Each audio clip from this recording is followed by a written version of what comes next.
Good afternoon, ladies and gentlemen. I think we are starting slightly late, but we can't give too much time for others.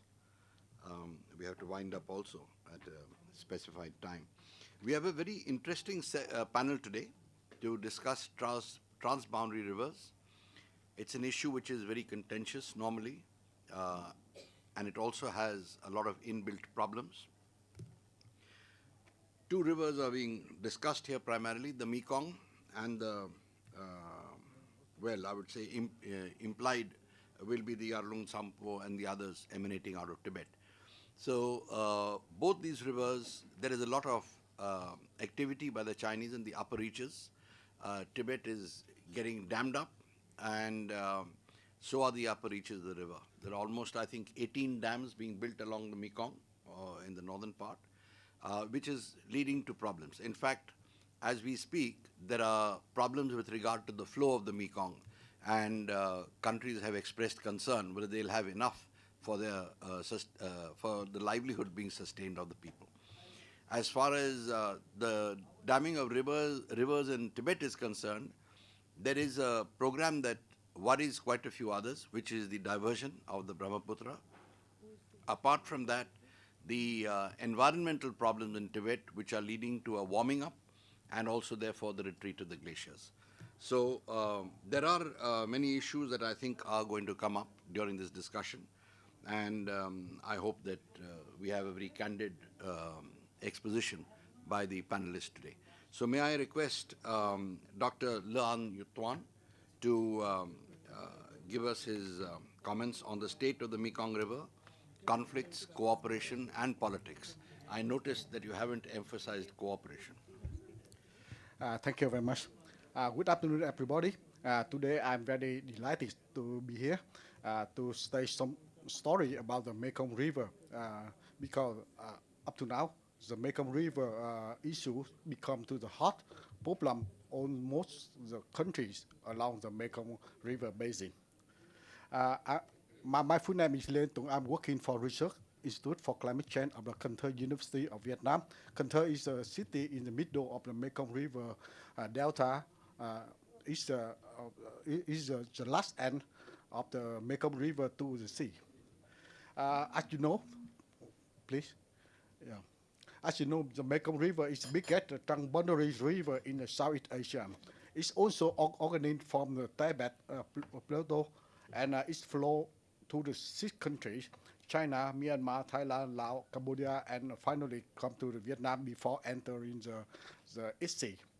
The total length of the Mekong River is 4,550 kilometers, and its strength about 795,000 square kilometers, and it track about 4,075 cubic kilometer yearly.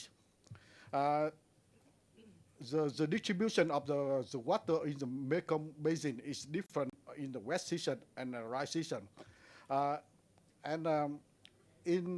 Because the river is long, and we can distinguish in the 2 parts of the Mekong River. The upper Mekong River region is also called another name is Lankan River, belong to the China and Myanmar. It contributes about the sitting water distribution in the wet season, but in the dry season, the water contribution more than 25%, a little bit. The 4 countries in the lower Mekong region, including the Laos, Thailand, and Cambodia, and Vietnam, distribute the rest of the water of the Mekong River. It's also called the name the lower Mekong region. The next, please. The Great Mekong system is one of the most cultural and biodiversity area of the world. It is a place of the more than 340 million people at that time, and we have many research and found that it's estimate about 20,000 plant species, 1,300 fish species and 120 bird species and more than 800 reptile and amphibian species and more than 430 mammalian species. And I can say that almost the activity in this region is based on the agricultural and aquaculture production. And all the production here are dependent highly based on the water of the Mekong River provide. And the Mekong River and its numerous tributary backwater, lake, and swamp support many unique ecosystem and a wide array of the global titan species like the Irrawaddy, dolphin, grand beast, Siam crocodile, and so on. The next one. As you know, 4 countries in the lower Mekong consume the most fish around the world. In Cambodia, the local people can consume nearly 22 kilograms of fresh fish per capita. In the Laos, is around 16 kilograms. Laos and Thailand and Vietnam is around 17, and is compared to the world average about 2 or 3 kilograms per capita. But if you compare to another research, we found that the Vietnam is a country. Vietnam is mainly in the Mekong River Delta. Is the place consume a lot of the fish. If compared to other countries, it's nearly 35 kilogram fish per capita. I mean the fresh fish. Fish become to the one of the main nutrient sources for the local people here. The next one is the Mekong River supply the sediment and nutrient to the delta and the sea, and it's also contribute to the biological production of the coastal area. Each year we receive about 160 million tons of the sediment.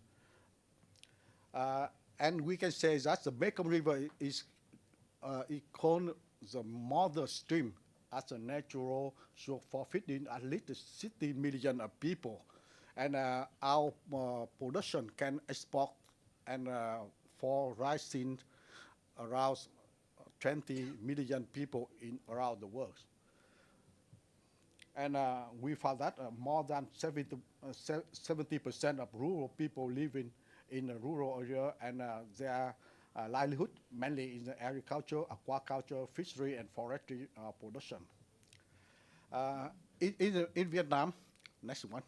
In Vietnam, the Mekong River Delta is the most downstream region of the whole Lan Can Mekong River before entering the East Sea.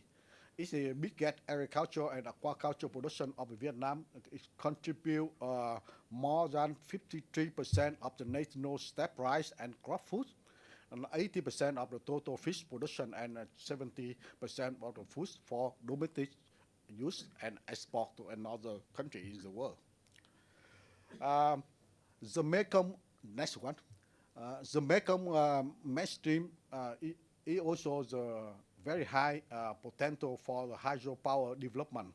We found that China and Laos is the main countries. There's many hydropower in the mainstream of the dam.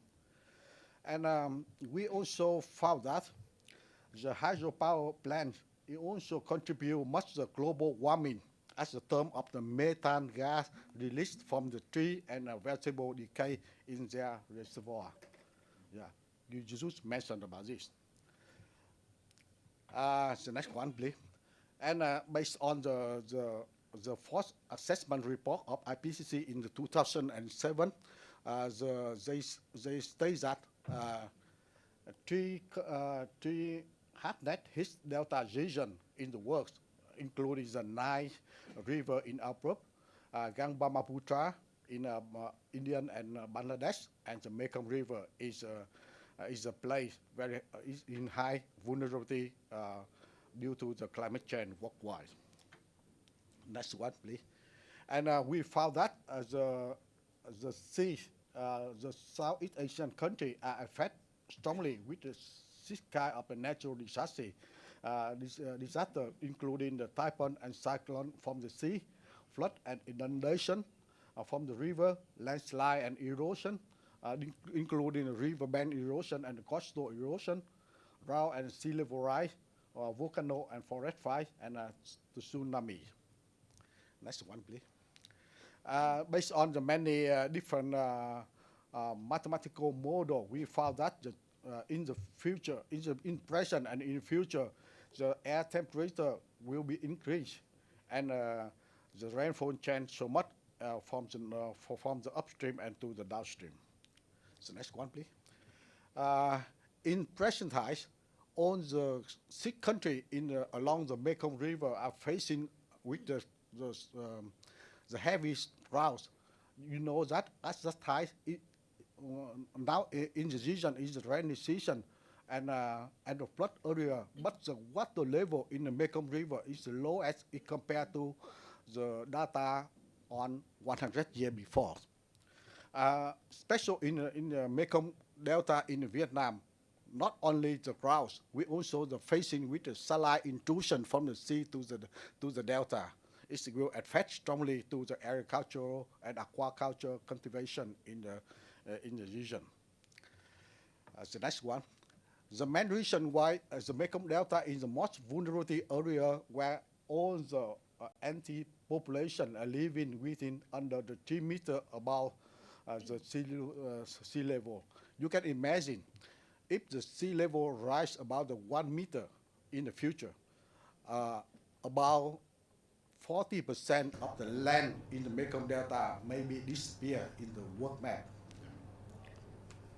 Okay. We also found that climate change and sea level rise is considered as one of the biggest challenges of the Mekong Delta due to the increasing of the heat wave, high solar radiation, abnormal rainfall, flood and drought, riverbank erosion, saline intrusion, and also the land subsidence. Because the sediment come to the delta are reduced strongly due to the hydropower reservoir in the upper river is trapped on the sediment. The next one. This is a picture taken a few years before. This is the last families in the cap of the delta. You can see all the trees around their house were destroyed by the sea level rise. And in this year, in the early of this year, when I returned to this place, the house will disappear. And I don't know where are they now.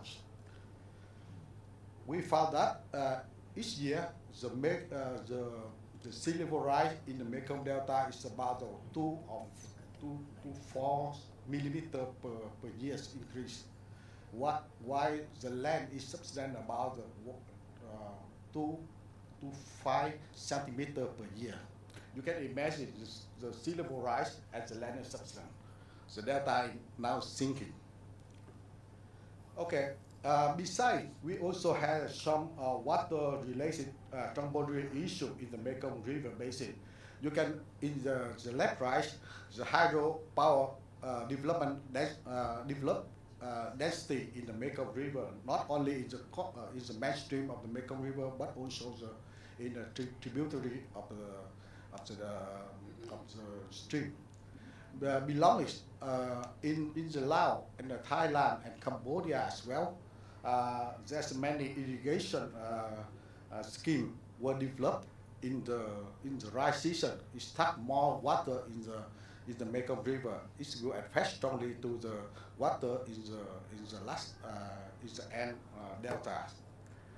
The next one, we can say that the hydropower dam water diversion project in Thailand, Laos, and China, and climate change are the double impact to the Mekong Delta. It will change not only the water quantity, but also the water quality and water dynamic and water for ecosystem. It will lead to many unexpected impact like the polluted drought, flood, and the salinity intrusion, the reduce of the sediment. We have to change the cropping calendar, and fish soup will reduce dramatically. This will affect to the health and problem of the local people there. And we also found that there's many unknown and unaccountable potential risks and negative impact to the delta due to the hydropower development and climate change as well. The next one. Okay, and now I would like to say something about cooperation and policy.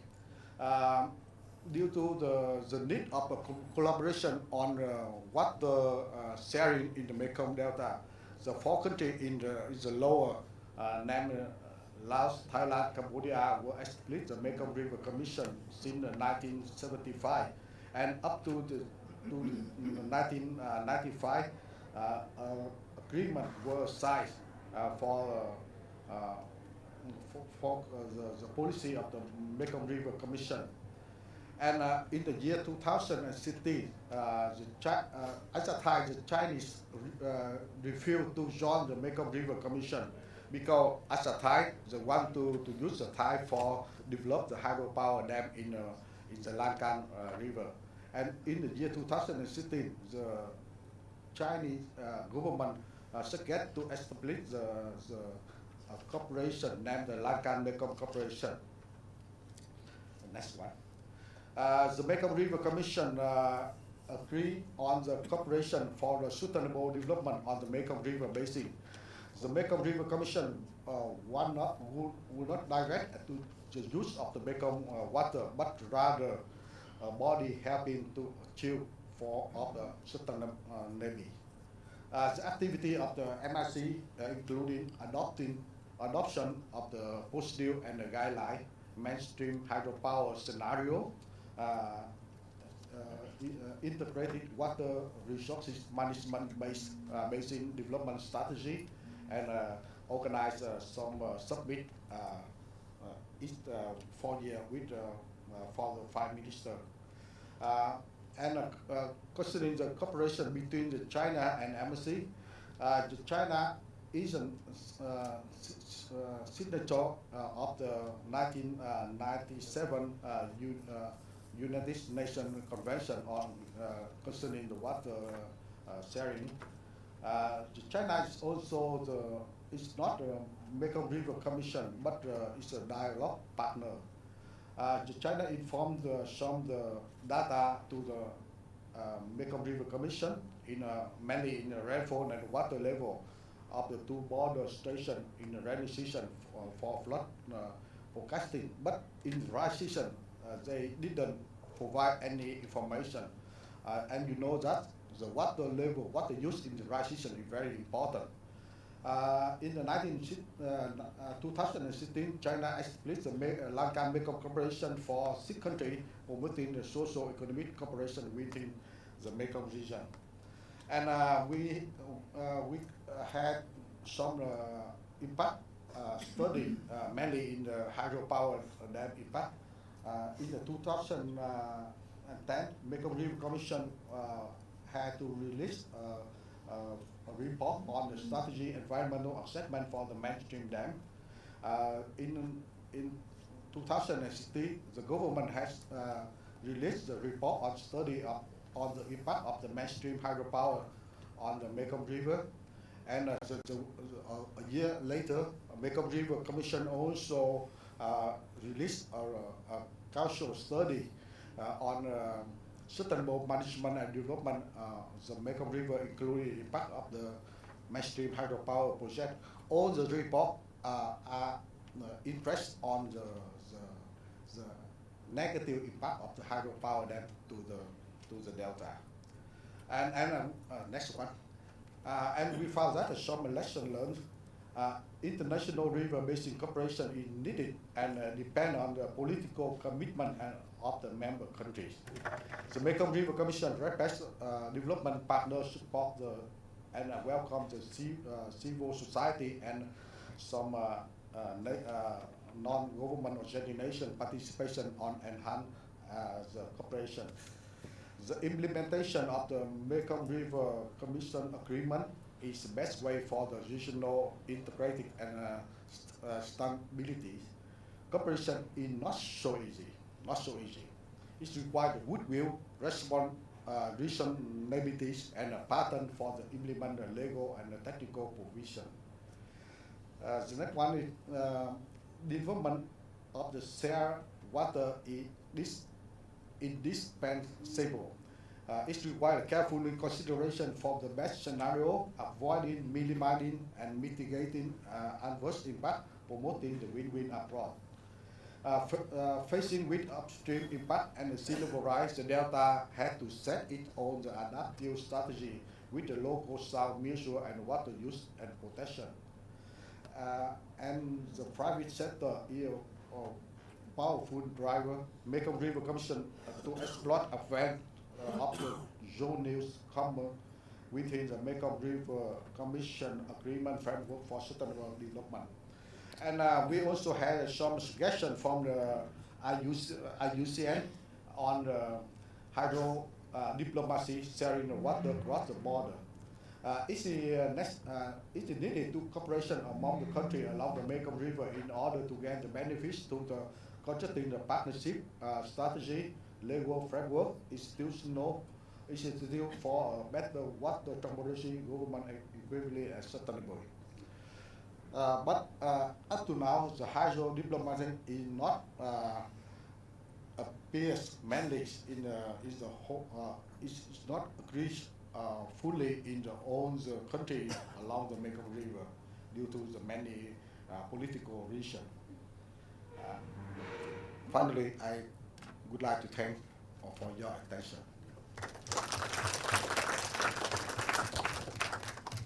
Thank you, Dr. Don. Bang on time. Thank you.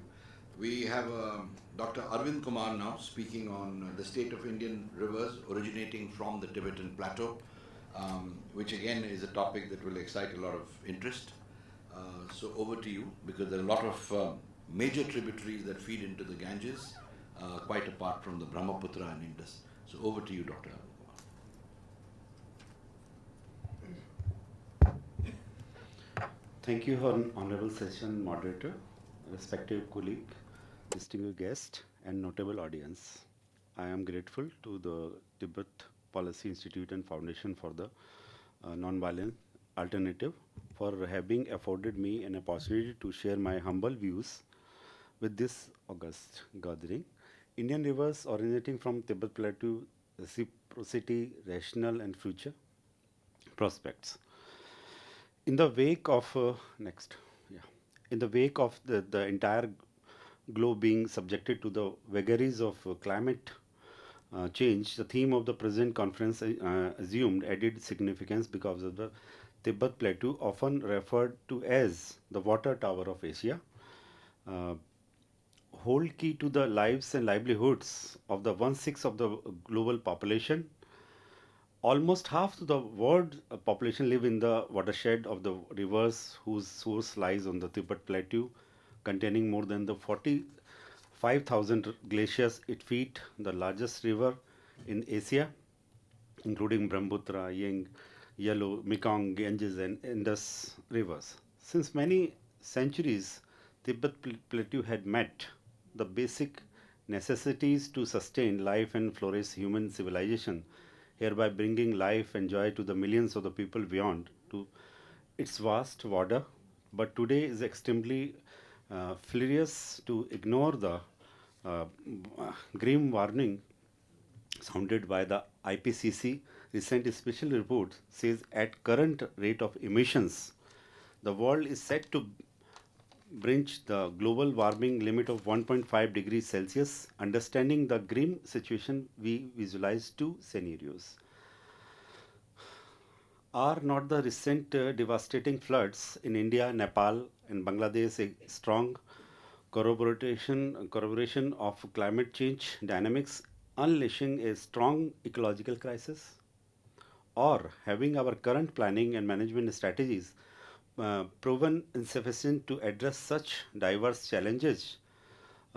Correlating this scenario to preserve the sanctity of the perennial source of water, we are doing enough for the sustainable management of world third pole, given an understanding that impact of this melting glacier is bound to be the catastrophic, and as asserted by many experts that 21st century wars will be fought over the water is becoming increasingly convincing.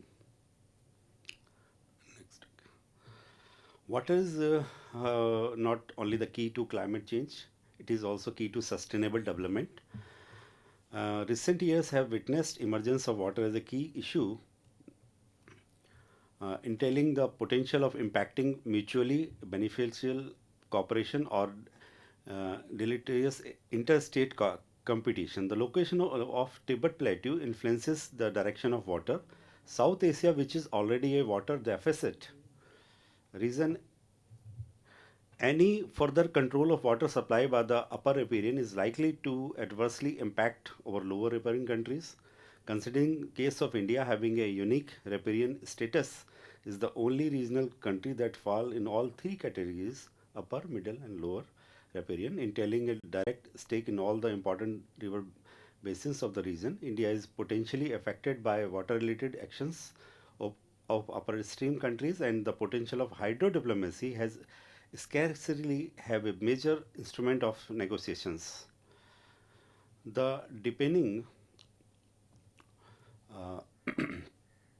water woes in Hindu Kush Himalayas is exemplified by the High Map Hindu Kush Himalayan Monitoring Assessment Program, uh, and giving a mix of melting, the rapid advance of some glaciers, increasing the risk of glacier lack overflow floods. On the other hand, in the Lahore Spiti, we have rapid glacier repeat, and this destabilizes the land from where the glaciers retreat.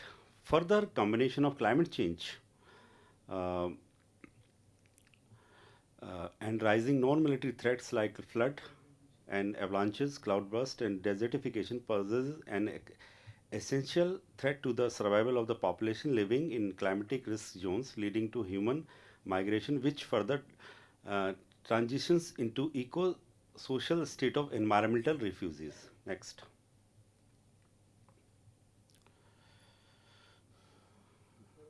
Further.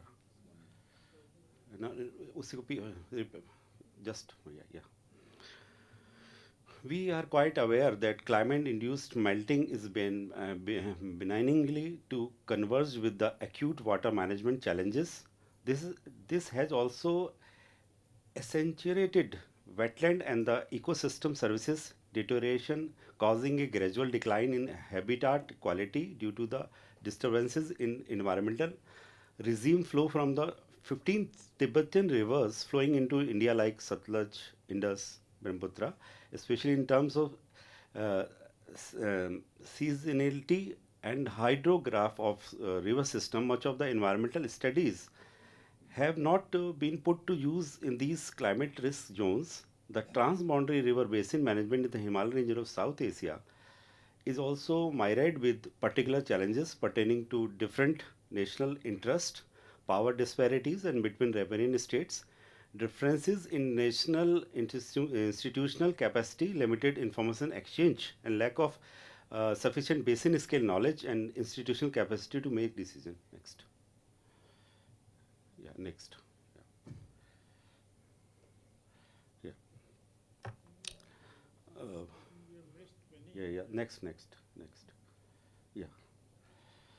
The further cause of riparian ecotones, where the already dry season flows are struggling to meet demands in many downstream community, causing change of habitats of migratory birds, immediate transportations and commerce, upstream dams, water divergence, deforestation, our dues or transboundary rivers like the Ganges, the Brahmaputra, make these dry seasons scarcity more pronounced. Many experts are particularly concerned about the environmental impact of building dozens of hydroelectric dams on Tibet rivers and its tributary to aim into the battery of South Asia. Understanding the challenge how to do address the situation, because finding holistic water management for the Himalayas is no simple prospects. Is require coupling of looking forward opportunities. For this, it is significant to focus on the prospects of hydro diplomacy and shared resilience building, for which Bangladesh, India, Nepal, China, Bhutan, and Pakistan, 6 countries of the Himalayan region, offer vast opportunities for optimal water resource development through improved data and information sharing, uh, conducting joint baseline study of the basin, managing water resource, ensuring food security, and mitigating climate change. It is worthwhile to mention here that India and Bhutan's cooperation over the construction of hydropower projects is only the example of cooperation in the Brahmaputra basin. The representative was the 10 Hills State of Indian Himalayan region decided to work strategies under Masuri resolution last month for the strategy sustainable development of the mountain areas in a recent held conclave of the Himalayan states. Further, these exist an urgency to establish sharing and long-term transboundary cooperation between Nepal, India, Bangladesh, NIB, and Bangladesh, India, Bhutan have uh, alliance in water management initiatives of Ganga and Brahmaputra river basin and Barak Meghna river basin in eastern Himalaya region of Asia. And that reflects a model of trust and mutual confidence. As we Africa shows the way, with 90% of the water in Africa falling within 63 international river basin catchment crossing by simple borders. Water management in the region is inherently an international and cooperative endeavor. Civil society organization can be served as a important between track 1 and track 2. This is the new model 1.5, conduced for reducing the diplomatic barriers and foster dialogues. It is uh, it is worthwhile to maintain that maintain that avoided objective of managing transboundary river basin is to unlock the potential for healthy river basin to build climate resilience and sustain ecosystems and livelihood by development of tools for financing governance, empowerment, and hydrological information sharing. The twin approach of natural resources and human resources management shall go a long way to elevate poverty, securing livelihoods, and support development efforts in sustainable manner. Next. Contemporary time call for water rationality to prevail once again to effectively address the impact of climate change on the Tibet plateau and transboundary water conflict. There is a need for a regionally integrated approach to water resource management that safeguard the health of the rivers, address the need of the growing population, hydroelectricity, and irrigation demands on both sides of the river basin, especially uh, entitlements of the downstream riparian countries. In this regard, the pursuit for integrated basin-wise management instead of integrated basin management can be acknowledged. Meghalaya has already set a precedent in this regard under Integrated Basin Development Livelihood Program (IBDLP). Actually, India Water Foundation is a partner with this, where India Water Foundation, uh, uh, through an integrated approach, various agencies according to their strength and expertise to build a strong partnership via environment, water, carbon, and climate neutral sustainable livelihoods through models of integrated water resource management and energy, water, food nexus. The nexus approach equally priority to build water, energy, food security will be strengthen energy efficiency, mainstream climate resilience in energy systems, improve regional knowledge sharing and capacity building, adopt green practices, and will minimize climate-induced disaster. Since India Water Foundation is also a member of International Basin Organization and with a governor, World Water Council, we can spearhead tailor-made solution to create Meghalaya-like model in eco-fragile basin states. So, dear colleague, we also closely appreciate the utility of adopting ecosystem-based adaptation in reducing climate change risks to diminish the vulnerability and improve the resilience of ecosystem and people to climate change impact. I had exposed the same during my ecosystem-based adaptation presentation at APAN in Thailand, 2018 October, addressing the crucial link between climate change, biodiversity, ecosystem services, and sustainable resource management. The success of ecosystem-based adaptation strategy and water, energy, food nexus approach as done for Meghalaya. It is also published in INBO magazine 2017. Could be replicated in other riparian countries. It is equally important for every one of us gathered here to understand the importance of working tandem with nature, building with nature, green infrastructure to envisage healthy ecosystem and ensure the resilience to natural. So conclusion. So dear, I wish to conclude by saying that the Tibet region is endued with the considerable natural resource that could be used to foster sustainable socio-economic development. Balance of Tibet region is an enduring concept. Water could be successfully be promoted as socio-economic connector to promote sustainable development in the region, to revamp the cradles of the civilization through equality, judicious use, adaptation is to be inevitable, environmental shift is necessary. In addition to vital technology, political adaptation at regional level is imperative to manage the political and security oriented effects of sustainable development and enhancing its resilience towards preservation of unique landscape and biodiversity of Tibet Plateau.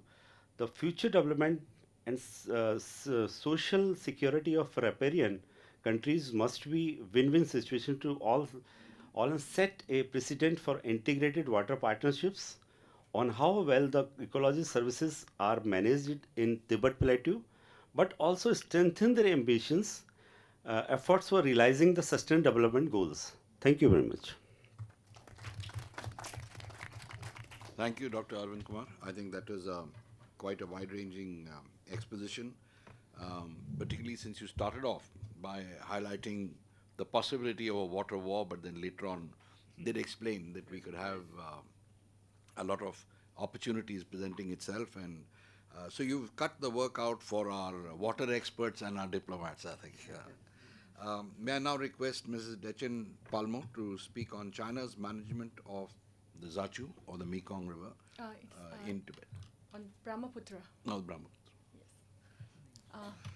Good afternoon, everyone. Good afternoon, everyone. Today, the topic of my presentation is China policies on the Tibet transboundary rivers, and I've taken the case study of the Brahmaputra. So, through this presentation, I would like to bring out the key factors that affect the China's overall transboundary policies and practices. So before I move on with my presentation, I would like to draw your attention to the recent Mekong drought. What happened is, there is a severe drought happened in the Southeast Asia Mekong region, where the level of water has been dropped to the lowest in more than 100 years. So as compared to the previous year, this year the level of water, it has been reduced to the half. And the main reason the people and the scientists, they blame that it is because of the late monsoon, which usually comes during the May. And along with that, the local people, they also blame this on the damming of the Chinese damming of Mekong River on this upper stream of the Mekong. And Mr. Brian Aller, who is the Southeast Asian Program Director at the Stimson Center in Washington, D.C., during an interview with NetGeo, he have mentioned that with the completion of more mainstream dams and cumulative effects of climate change, the tipping point for which the Mekong can no longer sustain these changes can maybe becoming closer. So with this, we can get an idea that how the Chinese damming and the Chinese policies have its impact on not only on the region but have on the downstream countries as well. So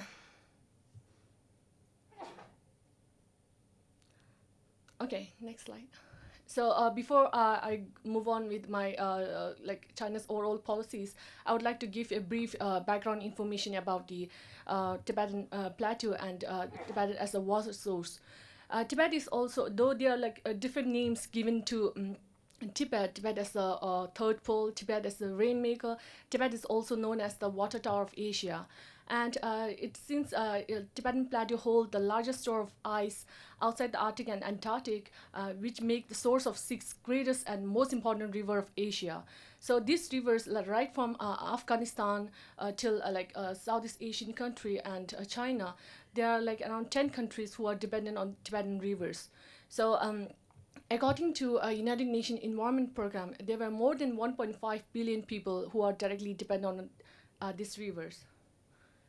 So next, yeah.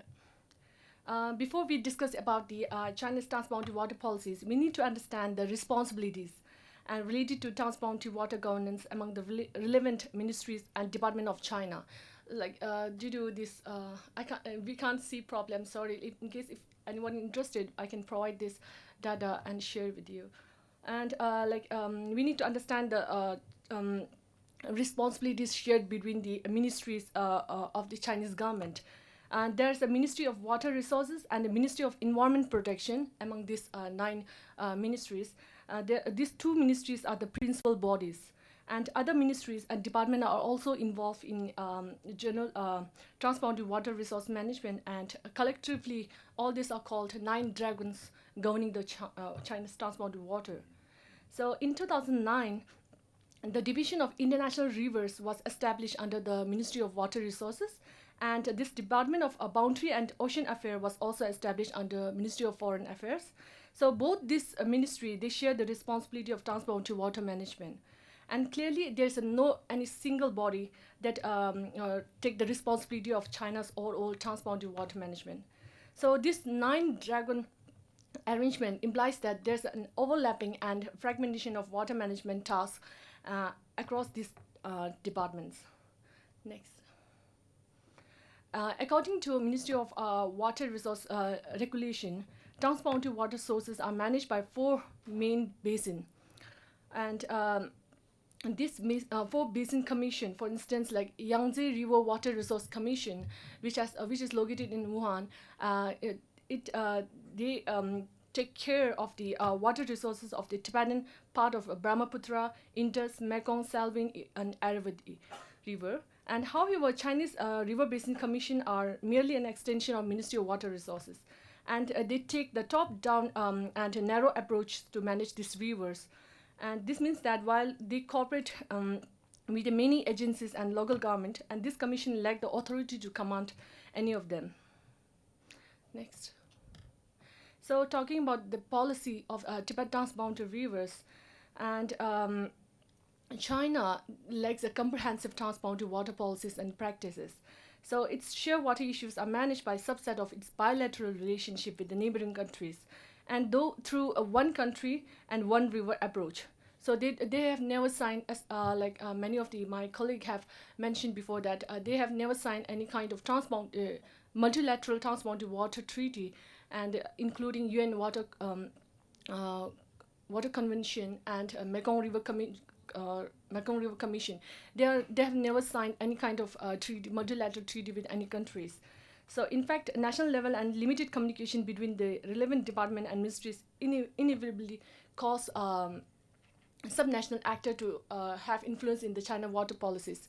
So like this 3 factors, China's relation with the neighboring countries, and if China, they have a good relation with the neighboring countries, their policy with on transboundary water policies have a kind of relaxed one, and they have like kind of good understanding between the riparian countries and the upper riparian countries. And second, subnational actors, they also have a great influence on China water policies. And third, the degree of utilization of shared water resources. And since in Mekong region countries, the people are more dependent on the Mekong River, and the China are like showing more kind of cooperation with the Mekong. And whereas in India side of Brahmaputra, China, since the China and India doesn't have any kind of cordial relation with each other, they are not showing any kind of cooperative behavior towards India. So China also intend to harness the enormous hydropower potential of the Brahmaputra River. And through Miss Ruth, I came to know that there were earlier we know only that there's one dam built on the Brahmaputra mainstream river. And now, through her, I came to know that there were three more. Earlier, on 13th five-year plan, the Chinese government have given a free green flag to move on with the damming of three dams on the Brahmaputra. Now, I came to know that these three dams are already, one dam is already finished constructed, and another two is about to finish. So there are a series of dams being built on the Brahmaputra River, which will have serious impact on the downstream countries.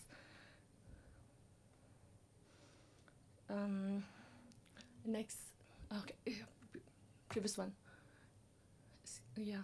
So talking about the Brahmaputra, China policies on the Brahmaputra River. Brahmaputra River, it's a river. It's the transboundary river, which is shared between from Tibet to India and then with Bangladesh. And this is a river has a length of around 2,900 kilometer, and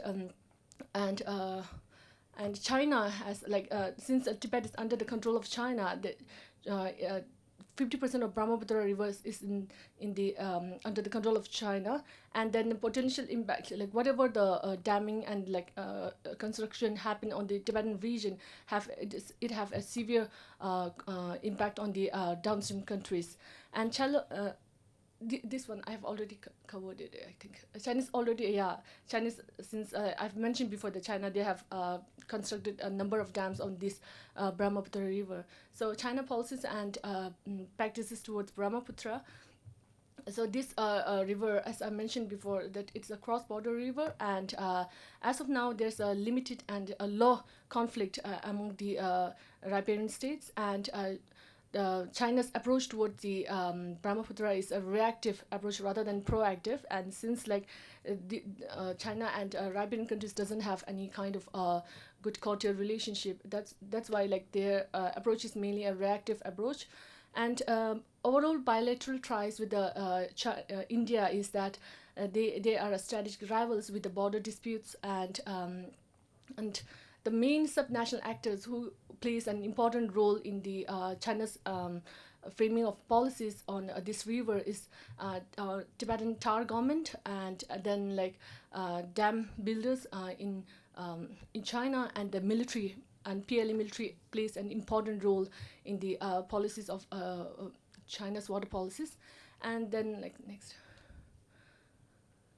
So overall China bilateral relationship due to the due to the border disputes of Arunachal Pradesh, which China claims that it is a southern part of Tibet, and whereas India claims that it's a part of India. Arunachal is a part of India. And then this this border issue have led to the kind of not good relationship between the two countries, and often they have kind of border disputes. And recently in 2017 there's a kind of Doklam issue where China and India, they have face stand and against each other, where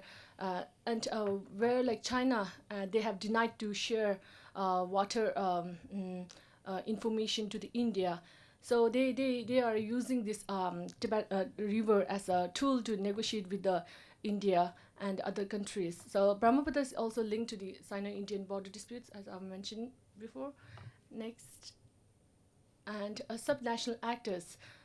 These in China's policies towards Brahmaputra River, the Tibetan government, government of Tibetan Autonomous Region plays an important role, and the dam builders and the People Liberation Army also plays an important role. So, while the Tibetan Autonomous Region is previous one. While Tibetan Autonomous Region is also interested in using the hydropower potential of the Brahmaputra River to solve the Tibet's electricity shortage problem, and the PLA, which has also a large presence in the Tibet and manage the problematic border, is one of the strongest support of proposed Grand Western Water Diversion Project, and which they are planning to divert water from Brahmaputra towards the dry north. And in 2016, the proposal was endorsed by 118 journal, including 16 star journal and 17 lieutenant journal. So the PLA also plays an important role in the China's policies. And regarding the dam builders, the dam builders and regarding dam builders, they have like a contract. They in other Yunnan province, what happened is like Tashin Himala has mentioned before that with the local government, the dam builders, they have contact, and they propose to build big dams on the Mekong River, whereas on the sub-national actors such as NGOs, they have opposed and they have raised concern towards the government about the impact of these dams on the local biodiversity and the people. So the building of dams on the Salween rivers has been postponed, and that's how like we can see that how subnational actors can play an important role in the China's policies of transboundary water. And next, so we need to understand how how important is Brahmaputra River for both the countries. For China, for India, like the river is accounts for nearly 30% of freshwater resources and about 40% of total hydropower potential of the country. And for China, this river is very important. And the East-West Electricity Transfer Project, which they have endorsed in year 2000, and under the 10 5-year plan, they have proposed to divert the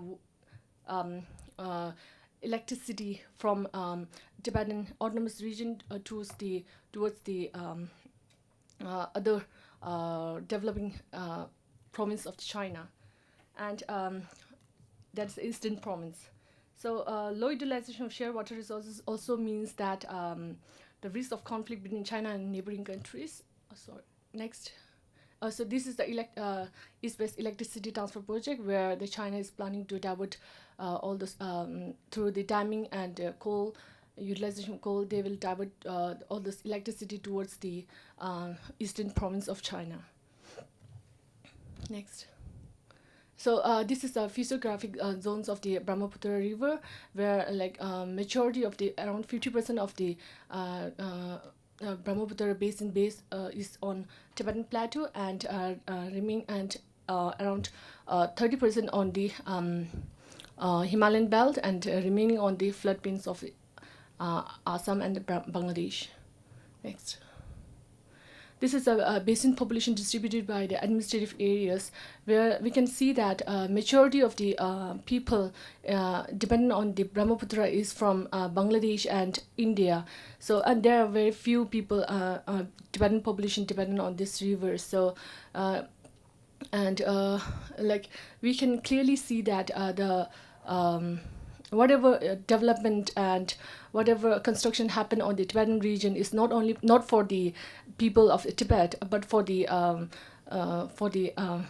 greater Chinese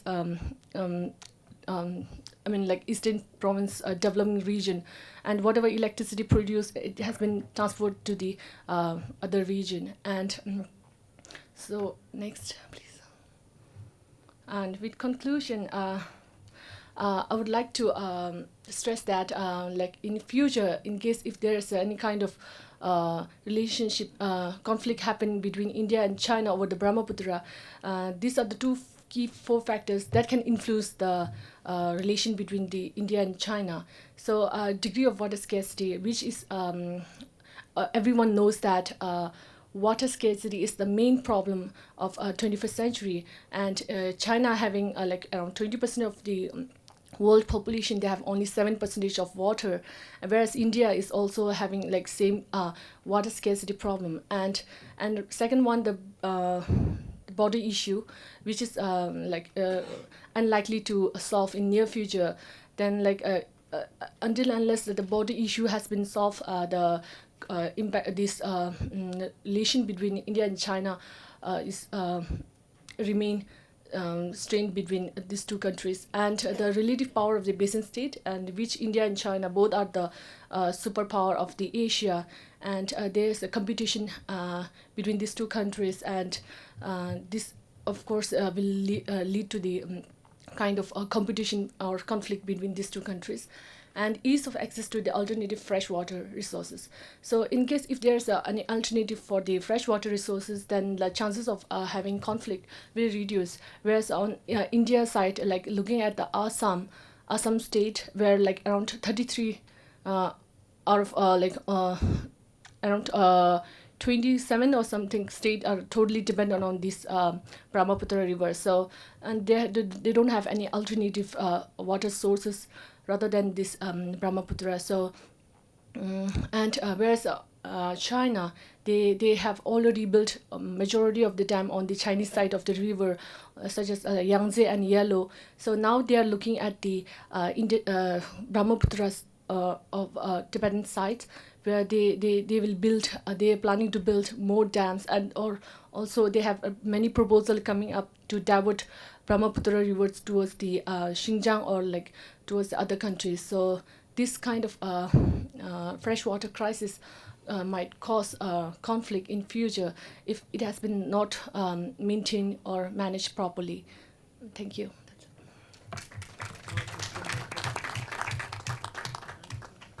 Thank you, Mr. Chen Palmo. That is, I think, very interesting presentation. Again, like the other speakers, you brought out that cooperation is a must, but as long as China maintains its opacity, it's going to be very difficult to negotiate any sustainable and successful water management arrangements. But may I throw the subject open to the House? Questions are welcome. We have 10 minutes, so we have enough time for question and answers. Please identify yourself, keep your question brief, and address it to whichever panelist. My name is Surya. I'm a journalist. This is for Professor An. How cooperative is China when it comes to dealing with river issues with the Mekong? Do they listen to you all? Do they think that you guys need water? Is there any cooperation of any kind?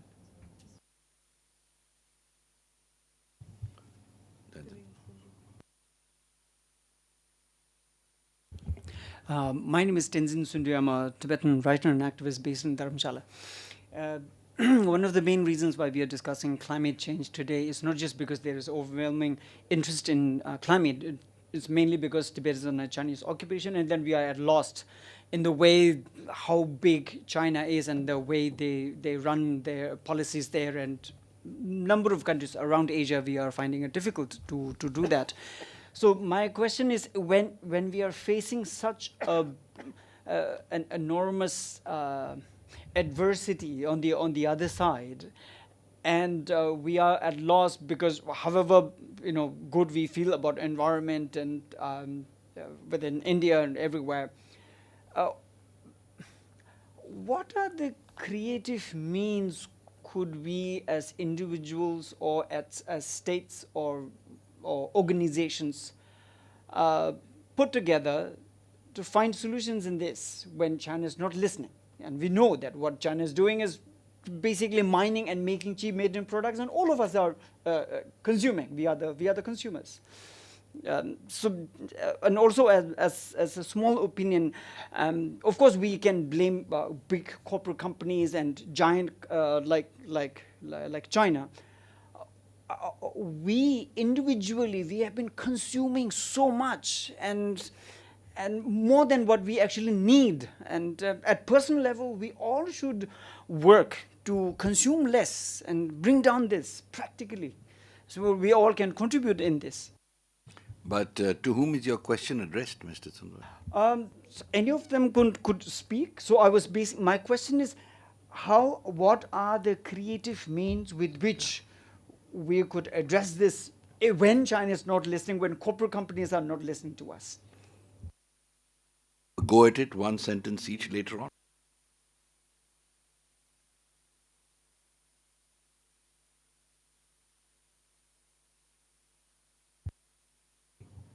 Mine was a really quick question, said Dr. Tuan, and it follows on from the journalist's question. Are they sharing water flow data between China and the lower riparian countries?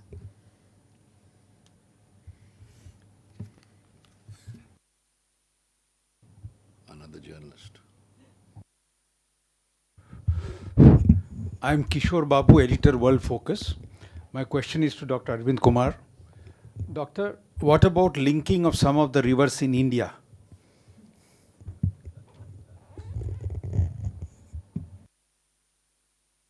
So I think we can respond to the question, starting with you, Dr. An. Yeah, I would like to answer the question of journalists. The cooperation between China and 4 countries in the lower Mekong basin, including Laos, Thailand, Vietnam, and Cambodia, it depends on the many diplomat cooperation. But I found that there's some factor affect to the cooperation. First, it's due to the issue of the border, especially in the land border and sea border. For example, between the Vietnam and Chinese has some conflict in the border in the East Sea. The problem is rising. Sometimes the policy is on off alternative. And the second one is depend on the seasonal condition in the wet season or the dry season. When the water scarcity or the water so much water, sometimes the Chinese government decide to close the dam or open the dam. It makes the change of the water to the downstream. And other factor concerning the influence or interfere of the U.S. government to the position. When the government change the policy on the trade or economic relationship between the Vietnam, Chinese, and government, the water issue also rises. And another factor concerning the need of electricity for balance between the industrial use and other purpose.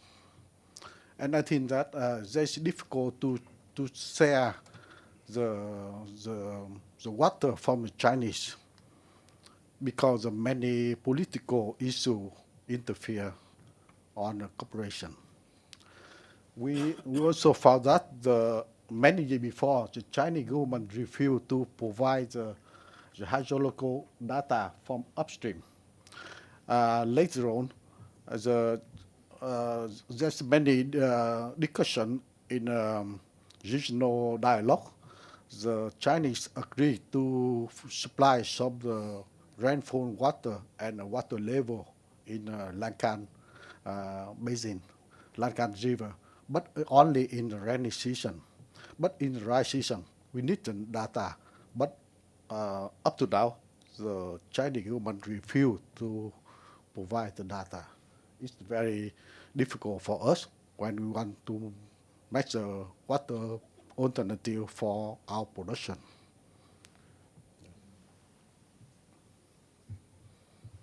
Dr. Kumar. Yeah, thank you. First, I will give you some input about the river linking actually. Uh, so, if you see, financially, ecologically, socially, it's not viable because you can link some rivers only. And if you think actually all rivers are in countries will link and it will be give you another kind of a thing because you have some easy solutions like rainwater harvesting is there. So everybody can store water and use for other future generation as well, conserve water for the future generation. And if you see in country, in a rainy season, actually almost all rivers are undated at the same time. Actually, they have the surplus water. So how can you see if you see morning news? Whole India is actually having the rivers are actually flowing with lot of water. So it's not a. I think it's not a good solution that. And another thing is socially as well. How can you displace a large population of society? Because you see the example of some rivers like Narmada, and it's take almost 30 years. And the last one is ecologically, because if you created some other new construction or kind of thing, it's not ecologically viable. So you have very cheap solution that all are actually engaged in should be engaged in harvesting water. As a member of wetland committee, National Wetland Committee, actually we created some new rules. So the wetland should be created, then preserved, then should be utilized, and it can be actually give a another actually if you for your ecological and your income wise also. If in the past every village have 4 ponds, so after the centuries when you take water directly from the drill and pumps and as well, so that's why you have now facing such position. So river linking is not a very good idea, I think. Then another thing, somebody says, ask about the data between India and China. Actually, China was giving till 17 about the flood data. Now there is maybe some problem, but India is getting data from China, and actually they also pass on to the all lower riparian country with Bangladesh. Even in last 5-6 years, we actually encourage a model in Meghalaya, actually, Integrated Basin Development Livelihood Mission, where we created all the good things actually. And now we have a very good relation with Bangladesh as well, Bhutan as well. So we have to connect the basins, not connect the rivers. Thank you. Ms. Palma, would you like to tackle Mr. Tenzin Sundo's question also? Yeah, to add up to the sharing of river data with the India, like China, though they have assigned a number of MOUs with India, but they never signed any treaty with India regarding the rivers. So with the sharing of data of the water level from 3 stations in Tibetan part of Brahmaputra, they are charging India for this sharing of this data around like 80,000 RMB, and whereas they are providing free of cost to the Bangladesh. So this clearly shows that what is China, like how China treat India as compared to that of Bangladesh. And like during 2017 Doklam conflict, they stopped sharing the data with India and claiming that there's some kind of a renovation going on these 2-3 stations. Therefore, they didn't share the data. Like we can clearly know that how China they are using this river as a tool. So regarding the Sindula question, I don't know what how we can approach China and make China to come in, cooperation with the other downstream countries and make Tibetan plateau preserve Tibetan plateau. But recently, last year, I think the many scientists of Chinese scientists, they have proposed to turn the whole of Tibetan Plateau as a national park. So like with this, if this happen, like I think like we can preserve Tibetan Plateau. If it is possible of turning whole this Tibetan Plateau into a national park, then this Tibetan Plateau, it will be a kind of peace zone where we can preserve all those biodiversity of the highest plateau of the world. That's it. Thank you. If I can just add a little bit to this question about the data, which has been, in fact, provoked by you, but has been answered here. We did sign an MOU with China, or rather, there was an agreement with China on the supply of hydrological data, particularly after there was a sudden dam burst on river Parichu, which is a small river that comes into Himachal and caused a lot of loss of life. The Chinese agreed to supply the data, but on the ground the data was not forthcoming. And that is when we were told that it's going to cost some money, so that was done. That agreement was reached. And during the Doklam crisis, the data supply of data was stopped on the grounds that there was some technical problem with the monitoring station on their side. But interestingly, we found that the same data was being passed on to the Bangladeshis. So this is just by way of clarification. Any other? Yeah, please go ahead. My question is to Dr. Lee. I really want to know how the Mekong Basin area look at the Mekong River that originates from the Tibet Plateau. Do the people living in the region have understanding of the origin of the river and the condition of the environment on the Tibet Plateau and its implication to your region? Actually, along the Mekong River, there's many different ecosystem. The production is also different, but all the production and livelihood are dependent highly on the water. And when the water from the upstream is changed, it will affect strongly to all the alternative water use in the lower. Not only in the Laos, Thailand, but also in Cambodia and Vietnam. And we found that the production and livelihood affect. And besides, we also found that there is some change on ecosystem, especially on aqua ecosystem. And it's also destroy the structure of the delta, like when the dam closed, all the sediment will be trapped in the reservoir, and the downstream lack of the sediment and many riverbank erosion and coastal erosion happen to the delta, and the delta are easy to crack in the future. I think many times we ask the Chinese government sign a kind of memorandum of understand about this, but up to now the sharing the water is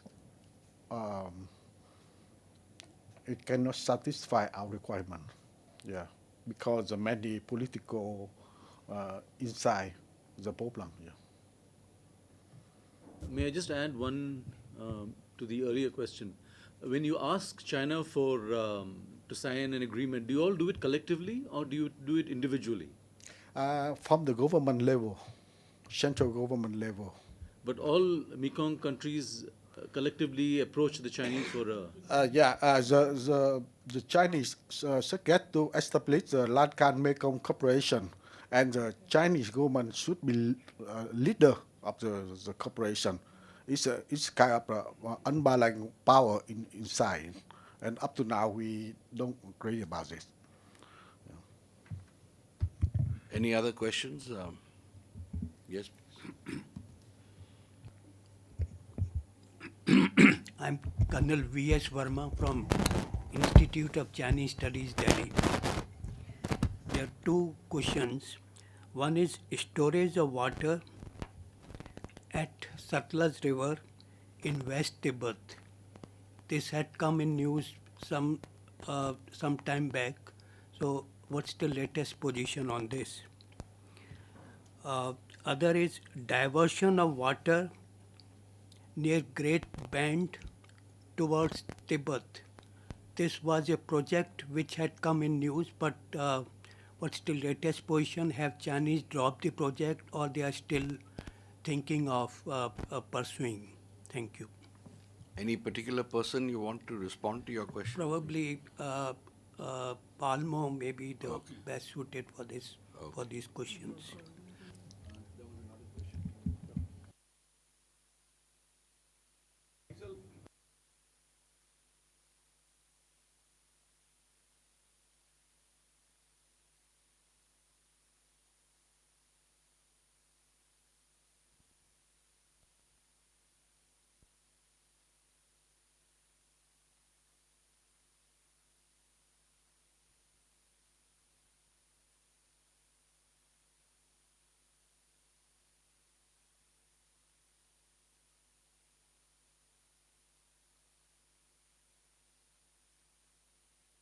Concerned with reference to Pakistan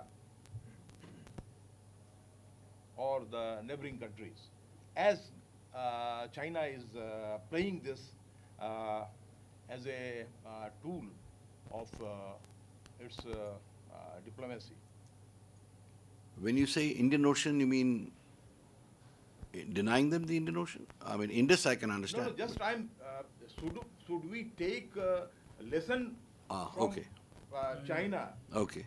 like for tit for tat, like the Chinese policy, or should we have any alternative to solve such major international problem Got it. regarding river and sea Okay. resources? So I think Dr. Arvind Kumar, you can handle that. But first, let Ms. Dechen Palmo respond.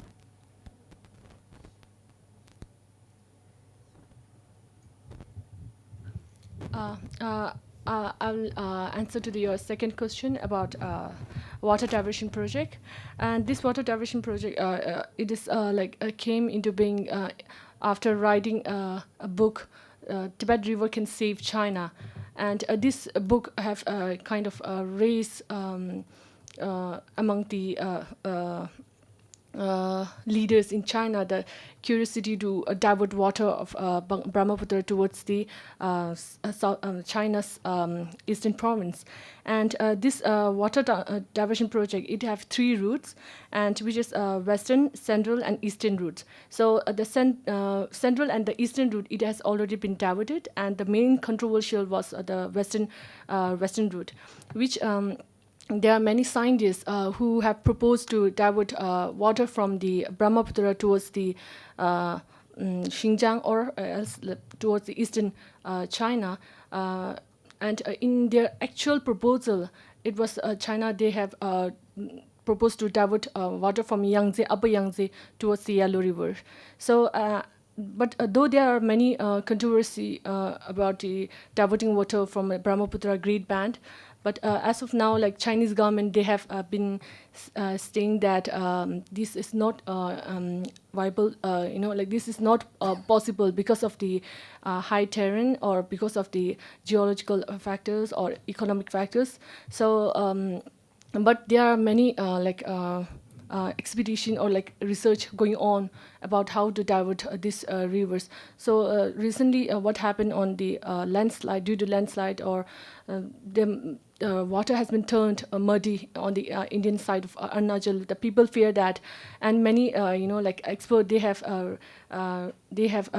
raised that it is because of China diverting this water, water towards the other province. So as of now, like we can't, we don't know what's really happening on the ground. But though like China, when they built dam on the Brahmaputra Indian side, they didn't share about the status of the dam, or like but until and unless the Indian government raised the issue with the Chinese government, and they finally, like later on, they told that once they have been built, the dam, they told about their dams, and now also like there's many dams came up on the Brahmaputra. The Chinese government, they didn't announce the damming of this river, on damming of Brahmaputra rivers. So like we are not like, though there are like many research or many kind of proposal coming up on the Chinese government, they are like in future, as like as of now, like there's no kind of construction happening. But in future, there's chances of once they become capable of like they come up to the standard of having all this technology and advance their technology and economic these things, and then they might go in future for this water diversion. Thank you. Can I just add one thing to this? The project was taken up many years ago, and it was taken up by the PLA's General Logistics Department, which at that time was probably the most powerful, by the head of that department, General Chao Nanchi. And so it had the blessings of the army, and it envisaged two routes when it was refined later. One was what you're referring to, at the Great Bend to have a blast and then create it. The second was to set up 13 dams along the Brahmaputra, and with each dam bring about, effect a diversion to some extent. It's not yet decided what they're doing, but some construction work is already on. So please don't have, I would say, an illusion that is dispensed with.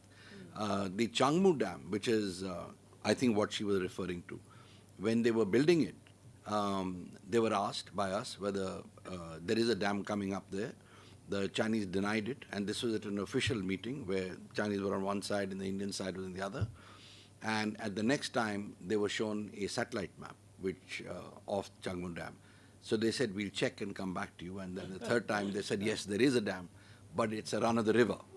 Now, that's another issue, whether run of the river matters or doesn't matter. But the office of the diversion of the Brahmaputra or the river diversion project, that remains with the Premier's office. So it's very much alive. Funds are given in every budget by every NPC. So it's a live project. Whether it actually materializes the way you're saying or not, that we'll have to see. Excuse me? Storage of water at surplus. Okay.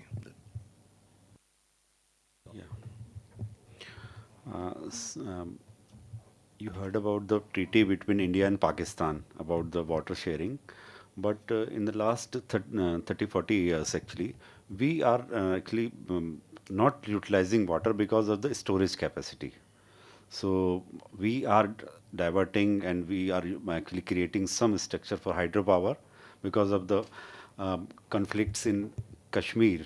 Everybody knows that most of the work is not completed, but now government is seriously thinking about it, and actually share of water, which is also India's share of water, which is also going to Pakistan, extra share.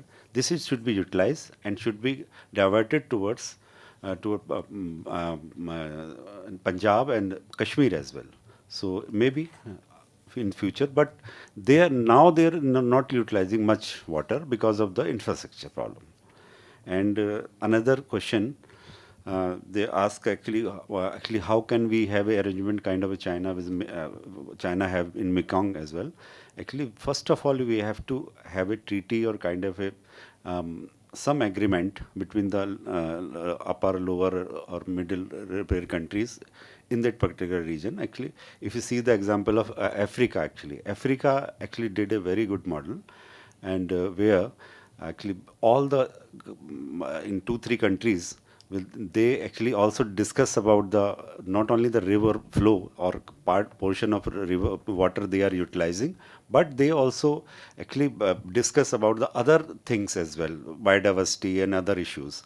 So maybe later or sooner, because in India water is a state policy and it's not a national policy. So most of the rivers are actually closed in our map. If you see the government map, actually they know shows the river are actually transboundary. So once we have a kind of a consensus and we understanding about the entire river system which is originating from the Tibet plateau, then when they are mature enough, then we discuss about, because that's why I say in my PPT, I started with water, then I discuss about the diplomatic channel. As we actually utilize in Meghalaya, when we started a look at its policy and launched in 2013 actually, everybody thinks what they are doing. But because of the look at its policy in 2013, in 2016 we have a transportation corridor. So water is a connector, not a sector. If you talk about water, about the streams and rivers, actually we don't have the treaty. So we actually take another channel, diplomatic channel, about the environment, biodiversity, and all the issues. Then we have a very good relation, consensus on Barak Meghna River between India and Bangladesh, and very good actually agreement, kind of a cooperation, India and Bhutan for hydropower as well. So the same channel as we have a treaty with Pakistan, but because of the geopolitics and some mix of the geoeconomics or some Western interest, maybe I'm not actually blaming any country or kind. I'm actually thinking that when we all understand the actually, and we are mature enough and understand the need of this water, because water is a new oil, and the diplomacy shift from the oil to the water. So this is maybe a year or so we were thinking about it, and we understand the utilization. Then other models come up like ecosystem based adaptation. We discuss with the other countries. Now Bhutan and Nepal actually include in the national policy. So likewise, actually, on river, actually there is no agreement within the most of the riparian countries. So maybe hopeful. Thank you.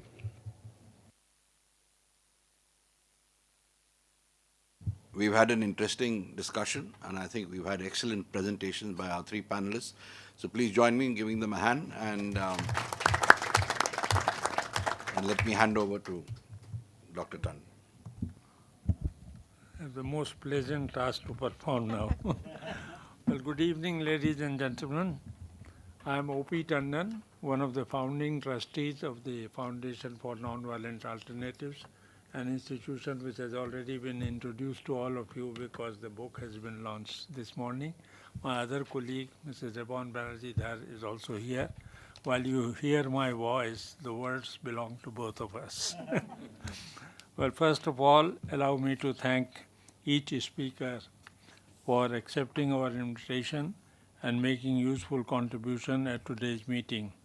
To the moderators, and a special thanks to our chief guest this morning, Ambassador Shamsaran and His Excellency Mr. Martin Bursi. Today's meeting is in a way a truncated version of what we at the Foundation and at the Tibet Policy Institute earlier envisaged. The original meeting included scholars from China and countries in the region. We are, however, extremely happy that we could organize this meeting today, calling very distinguished scholars in the field of environment and ecology of the Tibetan Plateau. This morning, our publication, The State of the Ecology of the Tibetan Plateau, was released, and it contained two papers by scholars present today. One is Mr. Tempa Gyaltsen from TPI, and the other is Dr. Tashi Nima from Oslo. Both of them were present in the regional dialogue in which these papers were presented. This publication contains papers presented at our second regional dialogue, the objective of which was to offer an academic exchange between scholars of Tibet and China primarily. We would like to thank our donors, scholars, participants, and members of the team who made this program possible. We hope to receive your final papers within, how much time should we give? 1 month or 2 months? 1 month? Within a month time, enabling to produce a publication containing all papers presented today. We wish you a safe journey back home and look forward to meet somewhere, sometime again. And before that, we invite all of you for tea together. Thank you. Thank you very much.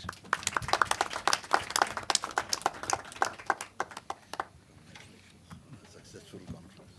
हो गया कुछ हो जाता है तो नहीं अच्छा है. हाँ? इसको इसके साथ ही दे उनको पकड़ा दे. नहीं नहीं, let them fill up the entire